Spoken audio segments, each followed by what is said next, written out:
धन्यवाद अध्यक्ष महोदय। ये बैंगल डिवीजन के ऊपर आज ये जो बिल ने रेजोल्यूशन आया है, इसमें मैं सबसे पहले तो कुछ देर पहले हमारे माननीय सदस्य श्री शोभनदेव जी ने जो हमें इन्फ्लक्स कहा गोरखाओं को, इसका मैं इस सदन में खंडन करता हूं।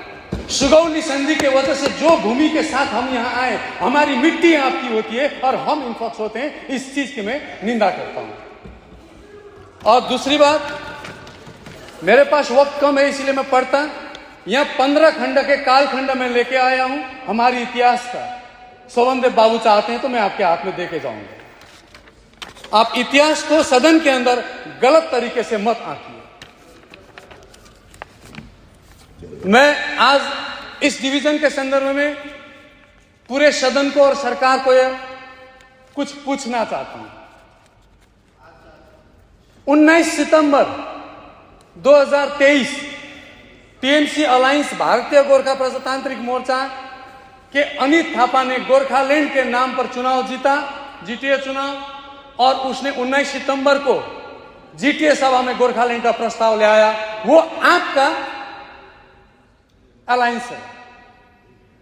आप हमारी तरफ उंगली दिखा रहे हैं, 3 उंगली आपको दिखा रहा है। 21 अक्टूबर 2020 को गोरखालैंड मांगने वाले सबसे सशक्त पार्टी गोरखा जनमुक्ति मोर्चा के साथ आपने अलायंस किया। 2022 का भाईफोटा में अलग राज्य के प्रबल दावेदार अनंत महाराज जी को भाईफोटा का उपहार आपका मुख्यमंत्री ने भेजा, हमारा भी मुख्यमंत्री है। और आप हमारी तरफ प्रश्न, हमारी तरफ निगाह, हमारी तरफ संदेह। हां, यह मांग है, इसको मैं स्वीकार करता हूं, यह मांग है, लेकिन मैं आज थोड़ा उत्तेजित हुआ इसलिए कि हमें इन्फ्लक्स कहा गया। मैं पार्टी, आपके टीएमसी पार्टी और मुख्यमंत्री महोदय को पूछना चाहता हूं, गोरखालैंड मांगने वाले दलों के साथ आपका या कूचबिहार मांगने वाले नेताओं के साथ आपका क्या संबंध है, वो क्लियर कीजिए आज पहले सदन में। उसके बाद हमारी तरफ निगाह दिखाइए। और संविधान, भारतीय संविधान के धारा 2 कहती है, संसद विधि द्वारा ऐसे निबंधनों और शर्तों पर जो ठीक समझे संघ में नए राज्यों का प्रवेश या उनकी स्थापना कर सकेगी।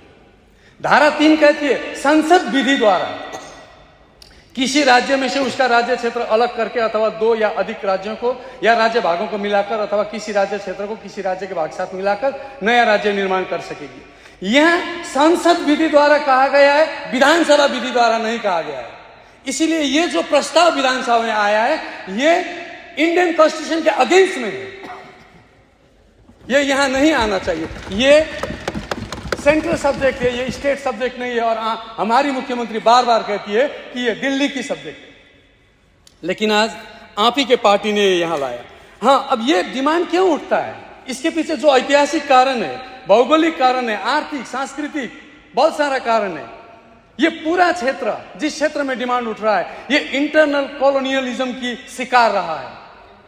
इतिहास को ध्यान में रखकर 1987 में पश्चिम बंगाल सरकार ने गोरखालैंड एजिटेशन द इश्यूज नाम में एक व्हाइट पेपर निकाला, जिसके पृष्ठ 4 पर लिखा था, in other words the present territory of Darjeeling historically belong to Sikkim and Bhutan and were included in India following wars and agreement with these 2 countries.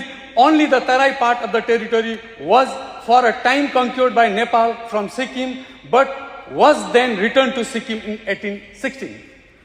इसी तरह कोचबिहार राज्य भी स्वाधीनता के बाद, इंडियन इंडिपेंडेंस के बाद 1949 में भारत में शामिल किया गया। दार्जिलिंग 1956 में the absorb areas laws act 1954 के तहत बंगाल में शामिल किया गया। इसीलिए ये इतिहास के आधार पर जन्मा हुआ जन आवाज है। अध्यक्ष महोदय,